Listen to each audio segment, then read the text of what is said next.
અંકલેશ્વરના ભડકુદરા પંથકમાં આજે ઘેરા શોકની કાલીમાં છવાઈ ગઈ છે. TV9 ગુજરાતી ચેનલમાં સિટીઝન રિપોર્ટર અને રેવા ન્યૂઝ ચેનલના ઓનર તરીકે નિષ્ઠાપૂર્વક સેવા આપતા અને સામાજિક ક્ષેત્રે સક્રિય એવા મનહરભાઈ પટેલ જેઓ મનાકાકા તરીકે લોકપ્રિય હતા.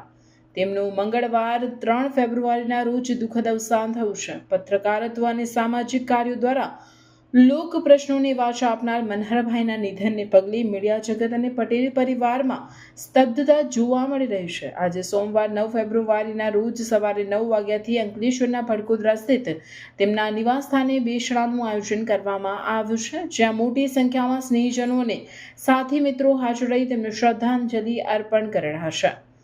ધનસુખભાઈ ઉર્ફે ધીરુભાઈ, જયંતિભાઈ અને રમેશભાઈ રાયજીભાઈ પટેલ સહિતના પરિવારજનોએ આ કપરા સમયે પ્રભુ મના કાકાના દિવ્ય આત્માને શાંતિ અર્પે તેવી પ્રાર્થના કરી છે.